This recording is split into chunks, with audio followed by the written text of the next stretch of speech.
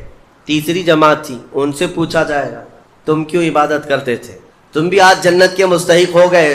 وہ کہیں گے کہ مولا ہمیں تیرے جہنم کے عذابات کی بھی پرواہ نہیں اور نہ ہی تیری جنت کی نعمتوں کی خواہش، بلکہ ہم تو صرف اور صرف تیری رضا کے لیے کرتے تھے، تو راضی ہو جا، ہم جنت اور دوزخ کے لیے نہیں۔ تو رب تبارک و تعالیٰ فرماتا ہے کہ یہ میرے مخلص بندے ہیں، خالص پیور اللہ کے لیے کرتے تھے۔ رب تعالیٰ فرماتا ہے جاؤ میں تم سے راضی ہو گیا، تم بھی جنت میں جانے کا حکم دے دیا جائے، لیکن فرمایا گیا وہ جماعت رک جائے گی، وہ کہیں گے نہیں ہم جنت میں نہیں جائیں گے۔ ایسا بھی کوئی ہے، وہ کہیں گے کہ مولا اگر ہم جنت میں جائیں گے تو اندر جو جنتی ہیں وہ ہمیں تانا ماریں گے، تم بھی جنت کے لیے کرتے تھے اور بولے کچھ اور ہو، بدلہ تو تم نے بھی لے لیا عبادتوں کا، ہمیں اپنی عبادتوں کا بدلہ نہیں چاہیے۔ رب تبارک و تعالیٰ فرماتا ہے میری رضا یہی ہے کہ تم جنت میں چلے جاؤ، میں تم سے راضی ہو گیا۔ وہ پھر رکے رہیں گے کہ مولا ہم نے جنت کے لیے نہیں تیری رضا کے لیے کیا ہے۔ پھر حکم ہوگا فرشتوں کو کہ ان کے ہاتھوں اور پیروں میں بیڑیاں باندھو اور کھینچ کے جنت میں لے جاؤ۔ وہ ایک جماعت ایسی ہے۔ یہ کون لوگ ہیں؟ جو مخلصین ہیں، خالصتاً اللہ کے لیے عبادت کرتے تھے۔ عزیزان گرامی وقار، جو اللہ رب العزت کے لیے کرنے والے لوگ ہیں، اللہ تعالیٰ ان کو ہمیشہ ذلت اور رسوائی سے محفوظ رکھتا ہے۔ اخلاص، بنی اسرائیل میں ایک خاتون تھی اور اس کا بڑا گھرانہ تھا، اس کا باپ جو تھا وہ بڑا کنجوس اور بخیل آدمی، بڑے پیسے والا۔ ایک دن ایسا ہوا کہ یہ جو لڑکی تھی، جوان لڑکی، اس نے باہر ایک فقیر کو دیکھا جو بڑا مجبور تھا، ضرورت مند تھا، اس کو اٹھا کر کے اچھی خاصی دولت اپنے باپ کی دے دی، اور باپ کو پتہ چلا تو اتنا غصے میں آیا کہ میں ایک پھوٹی کوڑی نہیں دیتا اور تو اتنی بڑی دولت اٹھا کر دے دی، اور غصے میں اپنی بیٹی کا ہاتھ کاٹ دیا، اس کا ہاتھ کٹ گیا۔ غصے میں تھا باپ، بخیل تھا، ہاتھ کاٹ دیا۔ بہرحال کٹے ہوئے ہاتھ کے ساتھ وہ رہنے لگی، تھی اللہ رب العزت کی رضا چاہنے والی۔ کئی دن تک اسی طرح گزر گئے۔ اب باپ بڑے پیسے والا تھا اس زمانے میں، وہ ہاتھ چھپا کر کے رہی۔ پھر اس کا رشتہ آیا ایک بہت بڑے خاندان سے، اور بڑے خاندان کا جو شہزادہ تھا اس نے پسند کر لیا۔ شادی کی ڈیٹ قریب آئی، ان لوگوں نے ہاتھ نہیں دیکھا، بس چہرہ اور باقی ساری چیزیں دیکھی، اور انہوں نے بھی چھپا رکھا کہ ہاتھ نہیں ہے۔ کٹے ہوئے ہاتھ کے ساتھ کون شادی کرے گا؟ بہرحال شادی ہو گئی۔ شادی ہونے کے بعد وہ گھر رخصت ہو گئی، اپنے نئے دولہے کے ساتھ وہ اپنے گھر پر بیٹھی ہے دسترخوان پر۔ وہ بائیں ہاتھ سے کھایا کرتی تھی، ایک ہاتھ تو کٹا ہوا تھا، چھپا کر کے رکھتی تھی۔ دسترخوان پر جب بیٹھی، اس کا نیا دولہا ہے، اس کے گھر والے، کھانے کے وقت اب ہاتھ نکالنے کی باری آ گئی۔ وہ بائیں ہاتھ سے کھا رہی تھی تو اس کے شوہر نے کہا کہ کیا سیدھے ہاتھ سے نہیں کھا سکتی؟ سیدھے ہاتھ سے کیوں نہیں کھا سکتی؟ اب اس کے رشتے کے ٹوٹنے کا وقت آ گیا، اگر پتہ چلے تو دھوکہ کیا ہے، کٹے ہوئے ہاتھ کے ساتھ ہمارے ساتھ نکاح ہوا ہے۔ اس کے آنکھوں میں آنسو آئے، وہ ہاتھ اپنے کپڑے کے اندر ہی چھپائی رہی۔ اچانک اسے غیب سے ایک آواز آئی، اے میری بندی ہاتھ نکال۔ اس نے اپنے دوپٹے کے اندر سے ہاتھ نکالا تو سیدھا ہاتھ پورا صحیح سلامت تھا۔ پھر وہ زمانہ موسیٰ علیہ السلام کا تھا، ان کی بارگاہ میں حاضری دے کر اس نے اپنا یہ واقعہ سنایا۔ سیدنا موسیٰ کلیم اللہ فرمانے لگے، مولا نے مجھے یہ وحی دے کر بھیجا اور ارشاد فرمایا کہ اے موسیٰ ہم اس ہاتھ کو شرمندہ نہیں ہونے دینا چاہتے جو ہاتھ میری بارگاہ میں اخلاص سے اٹھاؤ۔ میرے عزیزو، یہ اخلاص کی دولت ہے۔ جو خالصتاً اللہ کے لیے کچھ کیا ہو، مولا اسے کبھی ذلیل نہیں ہونے دے گا، اسے بے عزت نہیں ہونے دے گا۔ اسی لیے کچھ کام ایسے کر جاؤ جو خالصتاً اللہ کے لیے ہو۔ رب تبارک و تعالیٰ کے لیے اب تک کیا کیا ہے اس کا بھی آپ کے پاس کچھ تو ہونا چاہیے۔ اگر اپنی زندگی میں آپ احتساب کریں، اپنا ہی محاسبہ کریں کہ میں جوانی سے لے کر اب تک جتنے کام کیا ہوں، کوئی کام ایسا ہے جو خالص اللہ کے لیے کیا ہو؟ رسول پاک صلی اللہ تعالیٰ علیہ وسلم کی ایک حدیث میں آپ کے سامنے عرض کرتا ہوں، اخلاص میں کتنی طاقت ہے وہ بتاتا ہوں۔ حضور اکرم صلی اللہ علیہ وسلم فرماتے ہیں، صحیح حدیث ہے یہ، 3 لوگ سفر پر تھے، 3 دوست تھے، یہ تینوں سفر پر تھے اور یہ پہاڑوں کے راستے سے جا رہے تھے۔ ایک پہاڑ کے غار میں ان لوگوں نے پناہ لینے کے لیے تھوڑی دیر آرام کیا اور بارشیں شروع ہو گئیں، طوفانی بارش، اور ایسی بارشیں آئی کہ پہاڑ کے پتھر کھسکنے لگے اور ایک بہت بڑی چٹان کھسک کر کے یہ غار کے منہ پر آ کر گر گئی۔ غار بند اور یہ اندر 3 بیٹھے ہوئے ہیں، ہاتھ کے ہلانے سے تو پتھر جانے والا نہیں، ایک بڑی چٹان گر کر کے بند ہو چکی، ان کی قبر وہیں بننے والی۔ 3 لوگ ہلا کر کے کیا ہٹا سکتے تھے؟ اب تینوں لوگوں نے کیا کیا؟ میرے آقا صلی اللہ علیہ وسلم فرماتے ہیں تینوں رونے لگے کہ اب ہماری موت یہیں پر ہونے والی ہے، ختم ہے، لیکن اس سے پہلے چلو اللہ کی بارگاہ میں اپنی زندگی کی کوئی ایسی چیز ہو جو تم نے خالص اس کے لیے کیا تھا، اس نیکی کو وسیلہ بنا کر کے دعا کرتے ہیں، دیکھتے ہیں پتھر ہٹتا ہے کیا۔ تو تینوں نے اپنی اپنی زندگی کی ایک ایک چیزیں شمار کرنا شروع کیا۔ توجہ چاہتا ہوں، پہلے ایک بندہ سجدے میں گرتا ہے اور عرض کرتا ہے مولا تو جانتا ہے میری ایک بوڑھی ماں تھی، ماں کی خدمت بہت کیا کرتا تھا، ماں کی بہت تعظیم کرتا تھا۔ ایک دن رات کو جب میں گھر پہنچا تو میرے پاس صرف ایک روٹی تھی اور تھوڑا سا دودھ تھا۔ میرے گھر کے کئی بچے تھے، بچے بھی بھوکے تھے، لیکن میری ماں بوڑھی تھی، تو میں جب بھی گھر رات کو پہنچتا پہلے اپنی ماں کو کھلاتا، اس کے بعد اپنے بچوں کو کھانا دیتا۔ اس دن ایسا ہوا کہ میرے پاس صرف ایک روٹی اور تھوڑا سا دودھ تھا، ماں بھی بھوکی تھی اور بچے بھی۔ بچے آ کر لپٹ گئے، کہنے لگے کہ ہمارے لیے کھانا، بھوک کی شدت ہے۔ میں نے بچوں کو تھوڑی دیر کے لیے بٹھایا گھر کے باہر اور اس روٹی کو چور کر دودھ میں اپنی بوڑھی ماں کو کھلایا۔ میری بوڑھی ماں جو بھوکی تھی وہ پوری روٹی کھا گئی اور پورا شکم سیر ہو کر وہ دعا کرتے ہوئے سو گئی۔ اس رات کو میں بھی بھوکا رہا، میرے بچے بھی بھوکے رہے، ہمارے گھر میں اس کے علاوہ کوئی کھانا نہیں تھا۔ اے رب ذوالجلال، میں نے اپنی ماں کے ساتھ یہ جو حسن سلوک کیا خالص تجھے راضی کرنے کے لیے، خالص تجھے راضی کرنے کے لیے۔ مولا اگر یہ میری نیکی تجھے پسند ہے تو یہ چٹان کو ہٹا دے۔ وہ دعا کر رہا تھا، چٹان تھوڑی کھسک گئی، اپنے آپ کھسک گئی، لیکن اتنی نہیں کہ وہ نکل سکیں۔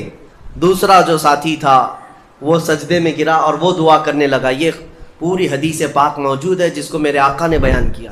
میرے عزیزو، زندگی میں کوئی ایسی چیز ہو جو اللہ کے لیے کیا ہو، پھر دیکھنا زندگی کی مصیبتیں آئیں، اسی نیکی کو تم اللہ کی بارگاہ میں رکھ سکتے ہو۔ دوسرا سجدے میں گرتا اور کہتا ہے مولا تو بہتر جانتا ہے، میں اپنی چچیری بہن کا عاشق ہو گیا تھا۔ اس کی چچیری بہن تھی، چاچا کی بیٹی، عاشق ہو گیا اور ہم دونوں میں معاشقہ چلنے لگا، ایک دوسرے سے محبت کرنے لگے۔ ایک دن ایسا آیا کہ ہمارے گھر والے اور اس کے گھر والے سب باہر چلے گئے، ہم دونوں تنہا رہ گئے اور ہم دونوں ایک کمرے کے اندر آئے۔ ہم دونوں نے گناہ کرنے کا ارادہ کر لیا، شادی تو نہیں ہوئی تھی، نکاح بھی نہیں ہوا تھا، دونوں کھڑے ہوئے، گناہ کرنے کا ارادہ ہی تھا کہ ہم دونوں کو اچانک خیال آیا میرا رب دیکھ رہا ہے۔ ہم کپڑے اتارے اس کے سامنے جو ہمارے دلوں کے حالات بھی جانتا ہے، تو وہ میری چچیری بہن وہ بھی رونے لگی، میں بھی رونے لگا اور ہم ایک دوسرے کو ہاتھ نہیں لگائے۔ مولا اس زنا سے اور اس بدکاری سے اگر میں بچا تھا تو میرے رشتہ داروں سے ڈر کر نہیں، خالص تیری رضا کی، کہ مولا کریم کے اس سلطنت کو میں اپنے گناہوں سے پامال نہیں کروں گا۔ تو جب یہ وہ کہنے لگا اور عرض کیا مولا اگر میں وہ رات گناہ سے بچاؤں، تیری بارگاہ میں میرا وہ بچنا پسند ہے تو اس چٹان کو تو ہٹا دے۔ حدیث پاک میں چٹان اور کھسک گئی۔ تیسرا شخص تھا، وہ سجدے میں گرا اور کہنے لگا اے رب ذوالجلال تو بہتر جانتا ہے، میں ایک زمین اور جائیداد کا مالک تھا، میرے پاس کئی مزدور کام کیا کرتے تھے، اور ایک مرتبہ ایسا ہوا کہ میں مہینہ ختم ہوتے ہی سارے مزدوروں کو ان کی تنخواہ دے دیا کرتا۔ ایک مزدور ایسا ہے جو اپنی تنخواہ لیے بغیر چلا گیا، ایک مزدور تنخواہ لیے بغیر چلا گیا اور اس کی تنخواہ میں نے سنبھال کر رکھی اور اس سے ایک بکری خرید لیا۔ میاں لوگ تو کسی کی سیلری ہو دبا کر کے کھا جائیں گے، اور یہ حدیث پاک میں جس کے لیے کہا جا رہا ہے وہ بندہ کہتا ہے میں اس کی پوری تنخواہ سے ایک بکری خرید لیا، بکری کو پالنے لگا، وہ مزدور آیا نہیں، وہ مزدور چلا گیا، مہینوں چلا گیا، بکری کو میں پالتا رہا، بکری نے بچے دی، بچوں کے بچے ہوئے، بچوں کے بچے ہوئے. اے رب ذوالجلال، تو نے اتنی برکت دی کہ اس ایک بکری سے ایک پورا میدان کئی ہزار بکریاں بھر گئی. کئی ہزار بکریاں کئی سالوں کے اندر. وہ ان بکریوں میں نہ کسی کو بیچتا تھا نہ کسی کو ذبح کرتا تھا، سب بکریاں رکھا. کئی سالوں کے بعد اچانک وہ مزدور واپس آئے اور اس نے آ کر مجھ سے کہا کہ مالک، میں آپ کے ہاں خدمت کرتا تھا، آپ کو یاد ہے کچھ سالوں پہلے میں نے اپنی تنخواہ چھوڑ دی تھی، 1 مہینے کی تنخواہ نہیں لیا تھا. تو میں نے اس سے کہا کہ ہاں مجھے اچھی طرح سے یاد ہے، اور اس کا ہاتھ پکڑ کر کے ان بکریوں کے ریوڑ کے پاس لے گیا اور کہا یہ تیری تنخواہ ہے، یہ پوری تیری تنخواہ ہے. اس نے کہا میرے ساتھ کیا مذاق کر رہے ہو مالک، میری تنخواہ اتنی ہے کہ اس زمانے میں ایک بکری بھی نہیں آ سکتی. اس نے کہا ہاں بالکل تو صحیح کہہ رہا ہے، لیکن اس زمانے میں ایک بکری خرید لی میں نے، اور اسی بکری سے اللہ نے اتنی برکت دی، اس میں میرا ایک بھی حصہ نہیں. تیری ان بکریوں کا دودھ تک میں نے نہیں پیا، صرف اور صرف تیرے انتظار میں، اور یہ ساری بکریاں تو لے جا. اور وہ مزدور خوشی خوشی اپنے پورے ریوڑ کو، آج کے زمانے کے وہ کئی لاکھوں کی بکریاں ہوں گی، وہ مزدور لے گیا. اب یہ بندہ کہتا ہے اے رب ذوالجلال، میں نے یہ امانت اگر سنبھالی تھی تو خالص تیری رضا کے لیے، مولا صرف تجھے راضی کرنے کے لیے، ورنہ پیسے کھا جاتا تو کون کیا کر لیتا، وہ مزدور کون سا وصول کر لیتا. کہتا نہیں مجھے یاد نہیں، اب میں پہچانتا بھی نہیں. نہیں مولا، میں نے تیری رضا کے لیے کام کیا، اگر تجھے یہ پسند ہے تو یہ چٹان ہٹا دے. حدیث پاک میں ہے اس نے جیسی یہ دعا کیا پوری چٹان ہٹ گئی، پوری چٹان کھسک کر ختم ہو گئی، ان کا راستہ صاف ہوا. پتہ یہ چلا، حدیث پاک کا یہ مفہوم ہے. میرے عزیزوں، میں اب آپ کے سامنے عرض کرتا ہوں، ایسی بڑی بڑی چٹانیں آج بھی ہم پر گر رہی ہیں، مصیبتوں کی چٹانیں، ظلم کی چٹانیں، لوگوں کے تان و تشنی اور لوگوں کی گالی گلوچ کی چٹانیں. ان چٹانوں کو کھسکانے کے لیے تمہارے پاس اخلاص والی کوئی نیکی موجود ہے؟ رب تبارک و تعالیٰ کی بارگاہ میں کبھی یوں عرض کرتے کہ مولا، میں نے خالصتاً ایک رات تیرے لیے کھڑے ہو کر پکارا تھا جب سب لوگ سو رہے تھے، میں صرف تجھے راضی کرنے کے لیے عبادت کیا. مولا اگر تو راضی ہے تو ان فلسطین کے بچوں پر رحم کر دے. ہمارے پاس ایسی کوئی چیز ہے جو ہم عرض کر سکیں؟ آج دعائیں کہاں نہیں ہو رہی ہیں؟ دعائیں سب جگہ ہو رہی ہیں، اجتماعی دعائیں ہو رہی ہیں، ہر خطبے میں، ہر نماز میں، ہر جگہ دعائیں ہوتی ہیں. لیکن میرے عزیزو، شاید وہ اخلاص سے خالی ہو گئے ہیں. ایک بات یاد رکھنا، حرام لقمے پیٹ میں پڑے ہوں، حرام کمائی گھر میں پڑی ہو، تو حدیث پاک میں اس کی کوئی دعا آسمان تک نہیں جاتی، کوئی دعا آسمان تک نہیں جاتی. اور ان تمام چیزوں کی طرف کبھی خیال بھی نہ کرنا اور پھر یہ کہنا کہ ہماری دعائیں کیوں نہیں قبول ہوتی. اخلاص نہیں ہوتا، یا تو پھر دعا تو کرتے ہیں، کمائی بھی صاف ہے، حلال ہے، لیکن دعا کرنے کے وقت ایسا لگتا ہے جیسے کوئی ڈیوٹی ادا کر رہے ہیں، جلدی سے بھاگنا ہے. ہم تو دیکھتے ہیں نا، نماز میں ہاتھ اٹھانے میں بھی لوگوں کو شرمندگی ہونے لگتی ہے. کچھ تو مرے ہوئے ہاتھوں کے ساتھ دعا کر رہے ہیں، کچھ انگوٹھے پھوڑ رہے ہیں دعا میں. تم رب تعالیٰ کی بارگاہ میں مانگ رہے ہو. اخلاص اگر ہوتا تو تمہیں اپنے کی خبر نہیں ہوتی. اخلاص، دعا بھی تو رسمی طور پر مانگ رہے ہیں، امام اپنی دعا کر رہا ہے، مقتدی اپنے انگوٹھے پھوڑ رہے ہیں، یہی تو چل رہا ہے. کچھ انگلیوں میں کھیل رہے ہیں، کچھ اپنے ہاتھوں کو نیچے لٹکائے ہوئے ہیں. میرے آقا صلی اللہ تعالیٰ علیہ وسلم جب دعا کرتے ہیں، صحابہ کہتے ہیں کبھی کبھار حضور روتے ہوئے اتنی بلند ہاتھ اٹھا لیتے کہ حضور کے بغلوں کی سفیدی نظر آتی. خانہ کعبہ کے پاس، حرم پاک میں کبھی حضور دعا کرتے ہیں. میرے عزیزو، دعا ایک طرح سے بھیک مانگنا ہے، اور وہ بھی پروردگار عالم کی بارگاہ میں. اور تمہارے انداز دیکھے جاتے ہیں، تمہارا اخلاص بھی دیکھا جاتا ہے. مانگنے میں ہی تم سیریس نہیں ہو، صرف رٹی رٹائی ہوئی چیزیں بولے جا رہے ہو، یعنی کسی نے یاد کرا دیا بس وہی بولے جاؤ. تمہارا دل کب کہہ رہا ہے؟ دل کی حضوری کے ساتھ کب کہہ رہے ہو؟ کچھ چیزیں خاص ہیں، صغیرہ کبیرہ ہمارے معاف کر دے، اس کو پتہ ہی نہیں صغیرہ کون ہے کبیرہ کون ہے. یہ تو رٹی ہوئی چیزیں بولے جا رہے ہو نا. اے اللہ ہمارے صغیرہ کبیرہ معاف کر دے. کیا ہے صغیرہ کبیرہ؟ کچھ پتہ نہیں، مولوی صاحب نے سکھایا تھا. دل کا جب حضور نہیں، دل کا اخلاص نہ ہو تو پھر کیا چیز مانگ رہے ہو اللہ کی بارگاہ میں؟ اخلاص یہ سب سے بڑی طاقت ہے. اگر یہ نہیں ہے تو عبادتوں کی جان ہی نہیں ہے، عبادتوں کی جان ہی نہیں ہے. عبادتوں کی جان اخلاص ہے.